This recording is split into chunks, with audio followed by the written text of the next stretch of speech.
Olá, seja muito bem-vindo ou bem-vinda ao Clube de Cinema de Duas Portas. Eu sou Bruno Albuquerque.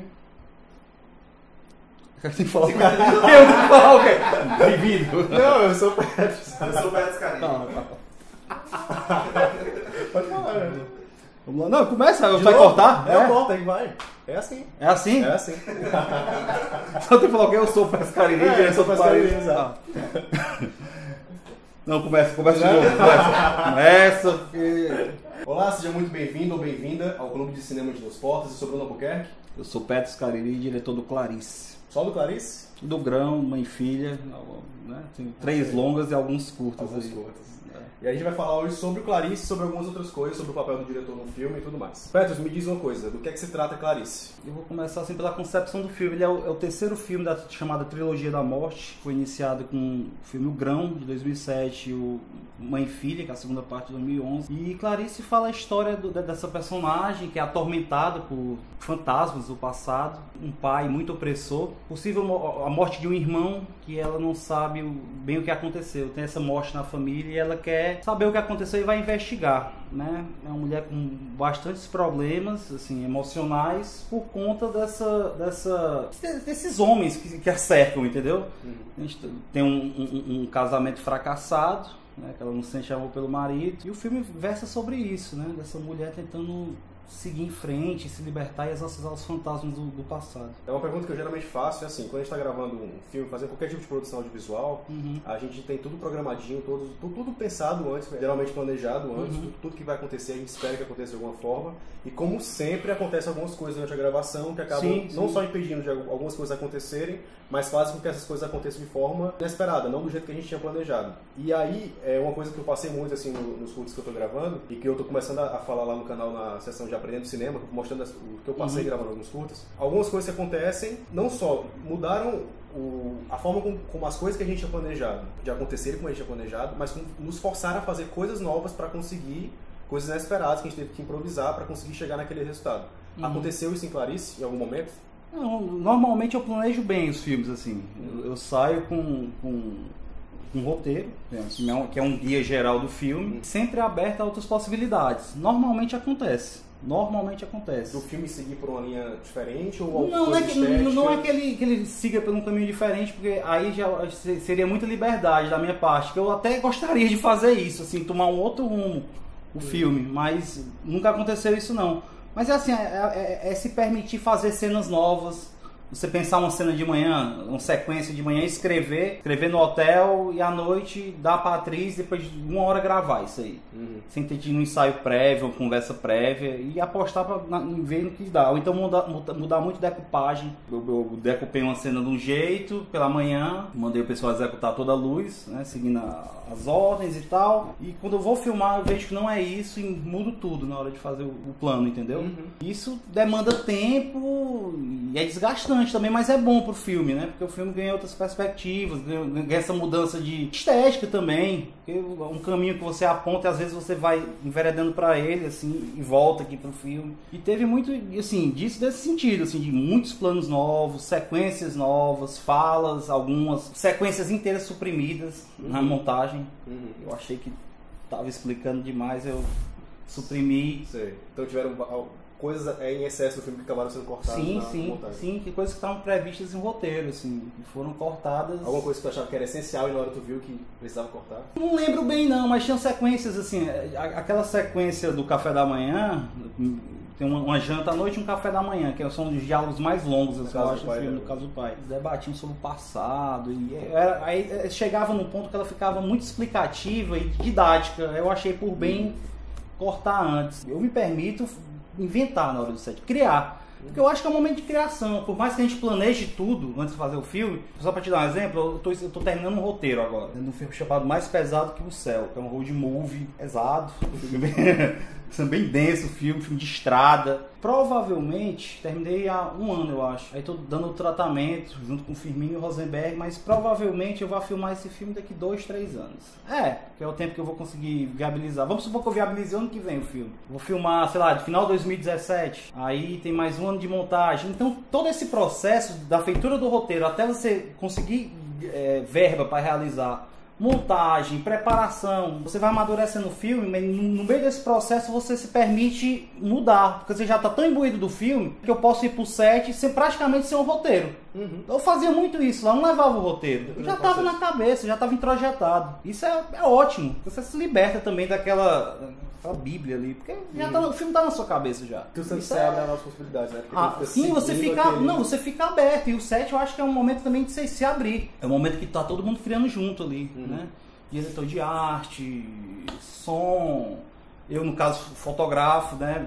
Dirijo, mas enfim, tá todo mundo criando junto, ator, conversando, e vai surgindo outras possibilidades, uma fala nova, um gesto diferente que não foi programado antes. No caso, Clarice, a gente teve assim, um mês de pré-produção, de fotografia, o elenco também. Teve ensaio?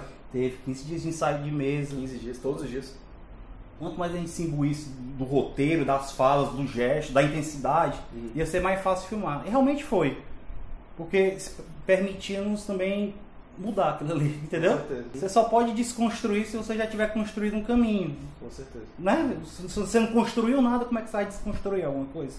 Se não tem nada feito, nenhum trabalho feito previamente. Então isso dá segurança pra gente trabalhar e arriscar mais, né? Ok. Tá fazendo a live? Só um pedacinho. Tem quantos assistindo? 7. Olha que coisa boa. Deixa eu ver aqui. Pronto. Por tu também ser diretor de fotografia, tu é responsável por toda a elaboração visual do filme. Pra ti, por exemplo, tem um diretor que eu gosto muito, que fez inclusive um filme que eu gostei muito no ano passado, que o Diego não gostou, que foi o Nicolas Winding Refn, que é o que fez o Demônio de Neon, o Drive.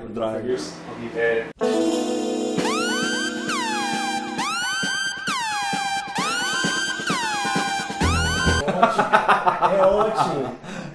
O Drive é bom, o Drive é muito bom. O Demônio de Neon é horrível. Achei ótimo. O Demônio de Neon, cara, ele é lindo. É um filme lindo, visualmente. Só. Não, cara. Não, vamos voltar pra cá, cara. Eu não quero saber do Refn, não. Enfim, eu gosto muito do Refn e ele é um diretor muito, muito visual. Sim. E aí tinha assim, a questão de composição da imagem, tipo, o personagem tá aqui nessa posição em relação à câmera, a mise-en-scène, é tudo pensado para transmitir uma mensagem pro espectador e fazer ele ter uma certa reação. Pra ti, qual é a importância dessa elaboração? Ela é 100%, tu pensa muito nisso, já pensa quando tá fazendo o roteiro, ou tu define um, depois define o outro, tu separa as coisas, tu trabalha tudo junto? Não é separado, assim, na verdade eu escrevo já pensando na planificação. Tu também faz storyboards? Não, nunca fiz. Sério? Mas eu escrevo pensando na planificação, eu escrevo o texto, às vezes já pensando nos planos, assim, a posição de câmera. Só que às vezes eu não defino exatamente qual é a posição de câmera no roteiro, mas eu já sei exatamente como é aquilo ali. Sei. A posição de câmera, no filme, mise-en-scène, lente, eu escrevo muito pensando nisso aí. Massa. Porque eu sou muito visual, assim, eu tenho uma relação, gosto muito de pintura e fotografia, assim, realmente gosto bastante e não tem como fugir disso. Assim, essa coisa de eu fotografar os filmes é porque eu acabo tendo um controle maior do que eu quero fazer, entendeu? Sem ter que ficar lutando no filme pra... Eu sei como é isso. Eu quero lente tal, não sei o que, e ter aquela discussão, que às vezes é bom, eu não estou dizendo que é ruim, às vezes é fantástico, mas você tem que ter um grau de intimidade muito grande com o fotógrafo, confiança, né? Pois é o cara que vai botar a imagem do teu filme ali.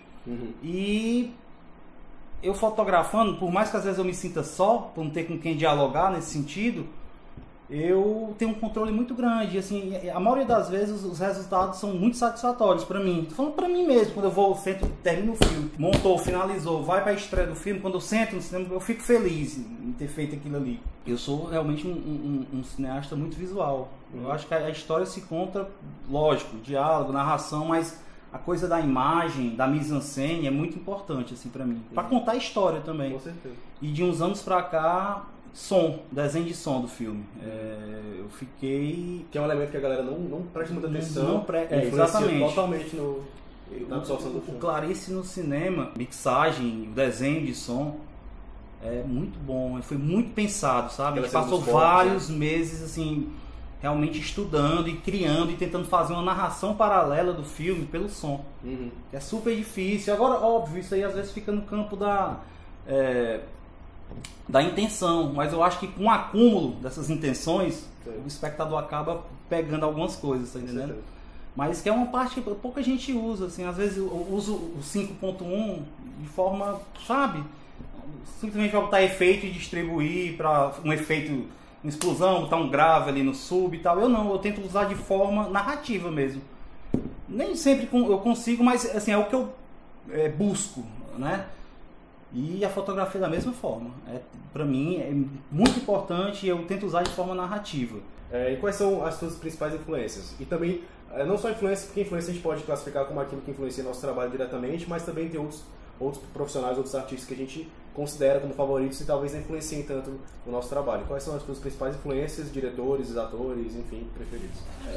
É difícil, cara, porque é muita gente, sabe? Assim, eu sou realmente fã do Tarkovsky, gosto muito, Kiarostami, cara, todos os grandes, cara, sabe? Buñuel, adoro a filmografia do Buñuel, Carpenter, gosto muito da filmografia do Carpenter, e fora assim, os diretores em si, né, tem os filmes assim, sabe? Filmes Exorcista, assim, um filme que mexe comigo até hoje, se eu vejo aquele filme na telona, é um filme que mexe comigo. Já que a gente tá, o Clarice flerta com cinema de gênero, né, com o Massacre da Serra Elétrica, primeiro, do Tobe Hooper. É fantástico, assim, um filme que eu me arrepio todo quando eu vejo. E assim, o cinema, cara, eu acho uma coisa tão ampla, sabe? Que é difícil assim você definir 3, 4 baluartes e isso aqui é o que eu gosto. Esse eu gosto, o resto é difícil, cara. Porque é muito amplo, tem muita coisa boa, cara. Sei lá, mais de 100 anos de cinema, imagina o tanto de imagem em movimento, de filmes que foram feitos. Tu tá entendendo? Então, às vezes é difícil você dizer assim, Kubrick pra mim. Eu tenho todos os filmes do Kubrick lá em casa em Blu-ray, DVD e livros, assim. Em várias edições, francês, inglês, porque não tinha informação que eu queria, mas é isso, eu gosto pra caramba, tá entendendo? Mas o Kubrick me influencia? Sim, de certo modo sim. Tem algumas cenas que... No Mãe e Filha tem até uma música, né? é o funeral, né? Do Purcell, do Henri Purcell. Mas tem, é o que eu tô te falando, às vezes influencia diretamente, como no caso do Mãe e Filha, foi uma citação que eu queria botar de propósito. Uma citação, uma homenagem ao mestre, né? Assim. E como às vezes de forma indireta tá lá também. Tá entendendo? Às vezes de forma inconsciente. Tá lá já, né? Não, de inconsciente. Você não tinha a dimensão e as pessoas, olha, aquilo ali é você. Né? E depois, Mas você vai ver, será que é mesmo? Aí vai ver, não é. Tá entendendo? É de forma inconsciente, mas tá impresso em você. Porque essas influências, a forma que você coloca nos filmes, às vezes é muito diluída e você mesmo não percebe. E as outras pessoas percebem, né? E isso eu acho bacana, assim. Porque, por mais que às vezes sejam influências diretas, não é de forma autoconsciente, assim, tu tá entendendo? Porque aí eu acho que vira pastiche, vira cópia. Tá entendendo? Sim. É bem complicado isso daí. Que geralmente um filme como Clarice é um filme muito diferenciado do tipo de filme que chega no circuito comercial, geralmente. E não é o tipo de filme que o grande público está acostumado. E geralmente esse tipo de filme, quando essa galera assiste a esse tipo de filme, eles geralmente tendem a dizer que é ruim simplesmente por não ter entendido, não ter entrado na vibe do filme. Tu acha que todo filme ele precisa da entrega do público ou o público tem que estar aberto a ele? O que tu acha disso? Do pessoal que não consegue embarcar em alguns filmes e outros para eles já é mais fácil? Não, é o que eu tô te falando, porque às vezes a coisa da massificação do cinema hollywoodiano é danoso por isso, porque é sempre uma única via, entendeu? Acostumam eles a sempre exatamente, aquele tipo de cinema narrativo, com começo, meio e fim, todas as pistas ali, pra você digerir o filme rapidamente e terminar o filme, você, pronto, eu estou entendendo esse filme do começo ao fim, e é isso aí. Pra você sair satisfeito. Satisfeito, né? Aquela coisa fast food, sabe? Consumo rápido, tô feliz, tô cheio e vou pra casa, chamar a namorada pra jantar, vai pro motel e tá todo mundo feliz. E pra mim cinema é bem mais amplo que isso, tu tá entendendo? Muito mais amplo. Eu gosto de sair, eu tô falando de mim, eu não posso responder pelo público em geral, mas eu gosto de sair do cinema às vezes cheio de dúvidas, incertezas, tu tá entendendo? Com certeza. Uma das coisas que eu me lembro bem, assim, quando eu era bem mais jovem, eu acho que foi uma sessão, teve uma sessão acho que foi Veludo Azul? Foi, Veludo Azul do Lynch, assim, uns 3, 4 anos depois, era muito novo, aí a gente arranjou de ver lá e tal, e sabe quando você sai da sessão, assim, em suspensão? Cara, o que foi isso que eu vi? Mais novo e tal, devia ter, sei lá, 13, 14 anos, mas sabe aquela coisa de você sair do cinema em suspensão, sem saber o que... E aquele filme ficar com você 1, 2, 3, 4, 5, 6 dias, 1 mês, 2 meses, ficar, sabe? Porque, cara, o que eu acho mais assim, esquisito do pessoal que consome filme hoje em dia, porque tem filmes que as pessoas veem, sem querer generalizar um gênero ou outro, comédia, terror, enfim, filmes que são totalmente assépticos. Você vê o filme, cara, semana que vem você fala, tu foi no cinema? Fui no cinema. Que filme tu viu? Cara, isso é muito, sabe? São filmes que não deixam nenhuma marca em você, nem pro bem nem pro mal. Esse tipo de cinema não me interessa realmente, entendeu?